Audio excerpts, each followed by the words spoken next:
नमस्कार, आप सभी को मेरा राधे राधे। 28 अप्रैल को शनि ग्रह अब राशि परिवर्तन के बाद में अपना नक्षत्र परिवर्तन करेंगे और उत्तरा भाद्रपद नक्षत्र के अंदर शनि का ये गोचर होना कुछ राशियों के लिए बहुत ही ज़्यादा फायदेमंद रहेगा, क्योंकि दंड नायक शनि देव वो अपना बहुत ही अच्छा फल भी देने वाले हैं कुछ राशियों को, जिनमें से ऐसी राशियां भी हैं जो अभी तक, अगर आप लोगों को थोड़ा सा शनि का कर्म फलदाता का जो फल है वो अगर थोड़ा बहुत आप लोगों को नहीं मिल रहा होगा, तो अभी तक का जो उन्होंने दंड दिया होगा उससे आप लोगों को मुक्ति मिलेगी। और मुक्ति के बाद में, दंड के बाद में, वो आपको आपके अच्छे कर्मों का जो फल देंगे उससे आप लोगों को बहुत लाभ मिलने वाला है।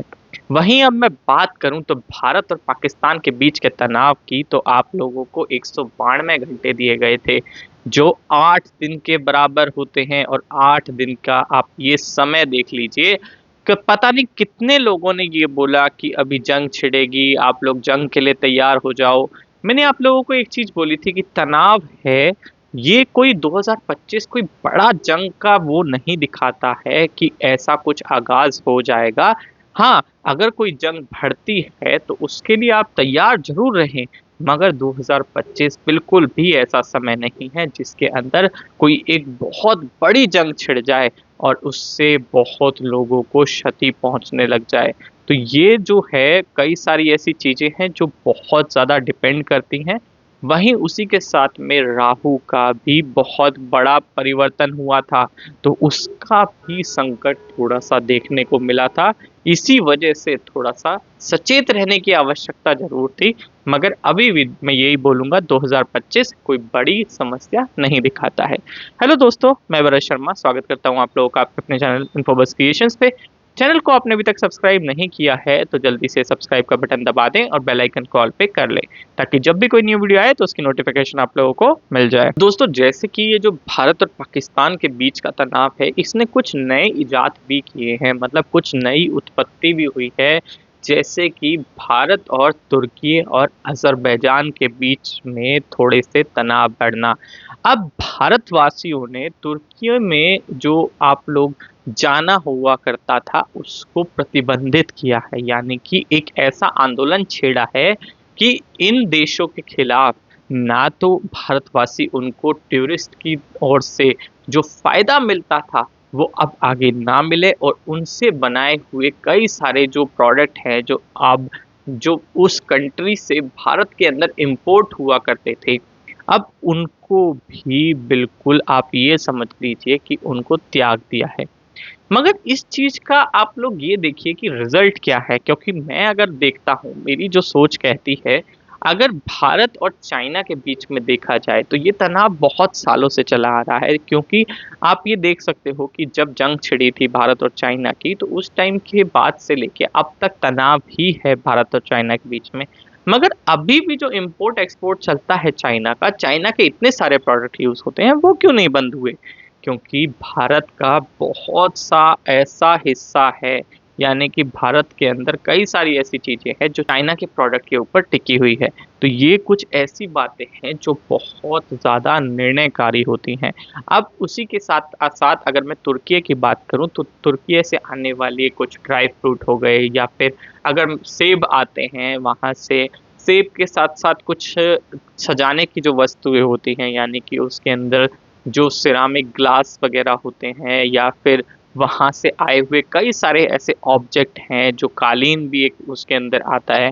तो लोगों ने इनको त्यागना शुरू किया है, टूरिस्ट को बंद किया है, मतलब जो टूरिज्म है तुर्की का वो बंद किया है।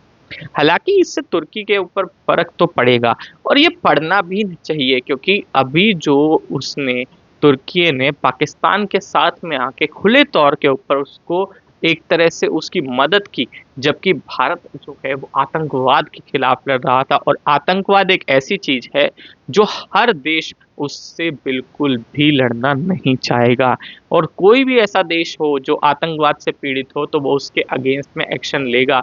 और ऐसे समय के अंदर इन देशों का पाकिस्तान के साथ में आ जाना एक बहुत बड़ा कदम था, जिसकी वजह से भारत ने ये एक्शन लिया। हालांकि मुझे इसका आगे आने वाले समय के अंदर कोई बड़ा रिजल्ट नहीं दिखता है इन चीज़ों का, जो अभी विद्रोह किया जा रहा है, उससे मुझे कोई कुछ बड़ा मेरे को नहीं दिखता है। तो ये चीज़ें बिल्कुल भी थोड़ी-सी कुछ ख़ास नहीं लगती। उसी के साथ-साथ अगर मैं बात करूँ भारत और पाकिस्तान के बीच के तनाव की, तो ये तनाव बिल्कुल थम जाएगा। 8 दिन का समय जो है वो राहु के कारण, आप ये समझ लीजिए कि राहु ने ऐसी बुद्धि घुमाई थी, जिसके कारण एकदम से जो डिसीज़न लिए थे, वो बहुत ही ज़्यादा अलग बदलाव में आ गए। इन्हीं बदलावों के जो ये डिसीज़न हैं, इसी वजह से कई जगहों पे आप लोगों को कुछ ऐसे तनाव और बढ़-चढ़ कर के दिखाई दिए।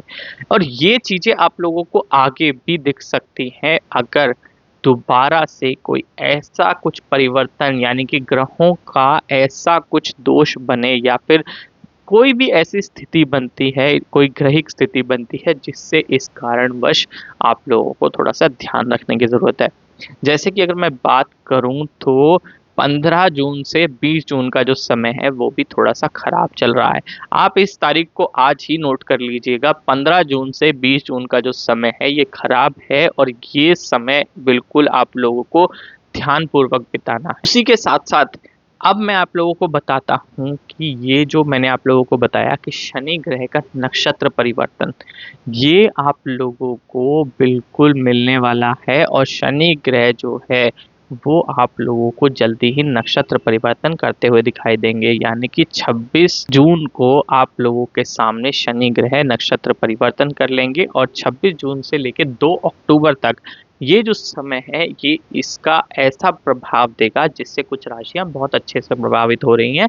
जैसे कि वृषभ राशि, तुला राशि, कन्या राशि, ये 3 राशियां समझ लीजिएगा कि बहुत अच्छे से प्रभावित है। इनको होने वाला लाभ बहुत ही ज़्यादा अपार है।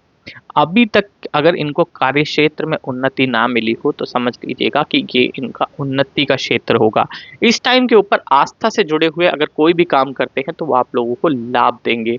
अब चाहे वो आस्था से जुड़े हुए कोई भी कार्य हों, चाहे आस्था के अंदर किसी भी तरीके का, चाहे वो जागरण कर लीजिए, चाहे वो आप किसी चीज़ का कोई भी आप ऐसा ज़रिया अपना सकते हैं, जिससे आप लोगों को लाभ मिलेगा ही मिलेगा, क्योंकि इस टाइम के ऊपर धार्मिक कार्यों से होने वाला लाभ आप लोगों को दर्शाता है। वहीं आप लोगों को धार्मिक यात्राएँ भी करनी पड़ सकती है, क्योंकि ये धार्मिक यात्राएँ भी दिखाता है। अकस्मात रूप से आप लोगों को होने वाला धन लाभ भी दिखाता है, जिसके अंदर आप लोगों को पैतृक चीज़ों से, यानी कि आप लोगों के माता-पिता से होने वाला लाभ भी आप लोगों को दर्शाता है। वहीं अगर किसी का इस टाइम के ऊपर ज़मीन से रिलेटेड कोई केस चल रहा हो, या फिर कुछ ऐसा हो कि जिसके अंदर आप लोग बहुत ज़्यादा फँसे हुए हों अभी तक, ये ज़मीन से रिलेटेड है इन 3 राशि वालों के लिए, इन 3 राशि के जातकों के लिए। तो ज़मीन से रिलेटेड अगर कोई आप लोगों का मुद्दा फँसा हुआ है, तो ये समय आप लोगों के लिए अच्छा है। 26 जून से 2 अक्टूबर, जिसके अंदर आप लोगों के हक में फैसला होता हुआ दिखाई देगा। जैसे कि मैंने आप लोगों को बताया कि शनि जो हैं वो दंडकारी हैं, निर्णायक हैं, तो उसकी वजह से आप लोगों को निर्णय मिलेगा, और आपके फ़ेवर में ही मिलेगा। तो ये समय ऐसा है, इसके अंदर आप लोगों को फ़ायदा होने की पूरी-पूरी मतलब आप ये समझ लीजिए कि संभावना भी नहीं कहूँगा मैं, इस टाइम के ऊपर आप लोगों को ये फ़ायदा ही देगा। उसी के साथ-साथ व्यापार क्षेत्र के अंदर आप लोगों का सम रहेगा। व्यापार के अंदर कोई ज़्यादा बढ़ोतरी नहीं है, नौकरी के अंदर आप लोगों को थोड़ा-सा बढ़ोतरी मिल सकती है, और वो भी धन लाभ में।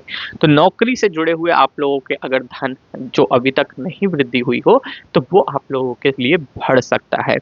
उसी के साथ-साथ एक चीज़ और मैं बताता हूँ आप लोगों को, पारिवारिक संबंधों के बीच में थोड़ा-सा ध्यान रखिएगा, क्योंकि इस टाइम के ऊपर आप लोगों का जो क्रोध है, वो कुछ थोड़े-से संबंधों के बीच में आप लोगों को दिक्कत कर सकता है। हालाँकि कोई बड़ी समस्या नहीं है, मगर थोड़ा-सा आप लोग ध्यान से इस समय को बिताइएगा। तो क्योंकि ये चीज़ आप लोगों को बिल्कुल ध्यान देनी है, क्योंकि क्रोध ही आप लोगों के लिए थोड़ा-सा ऐसा रहेगा कि जो आप लोगों के कार्य को खराब कर सकता है। अब एक चीज़ और मैं बताता हूँ आप लोगों को, कि जैसा कि मैंने आप लोगों को बताया था कि ईस्ट साइड के अंदर तूफ़ान की थोड़ी-सी संभावना है, तो उस चीज़ से बचिएगा। ये समय थोड़ा-सा निकट आता जा रहा है, जिसके अंदर मौसम के अंदर एक अकस्मात रूप से परिवर्तन, और परिवर्तन के साथ-साथ कुछ इसी तरीके के आप लोगों को तूफ़ान से होने वाली क्षति, ये आप लोगों के लिए दर्शाती है ईस्ट साइड के अंदर। तो उस चीज़ से आप लोगों को बिल्कुल ध्यान रखना है। तो दोस्तों, आज की वीडियो में इतना ही। आशा करता हूँ वीडियो आप लोगों को पसंद आएगा। वीडियो पसंद आया हो तो लाइक करें, शेयर करें अपने दोस्तों के साथ में। धन्यवाद।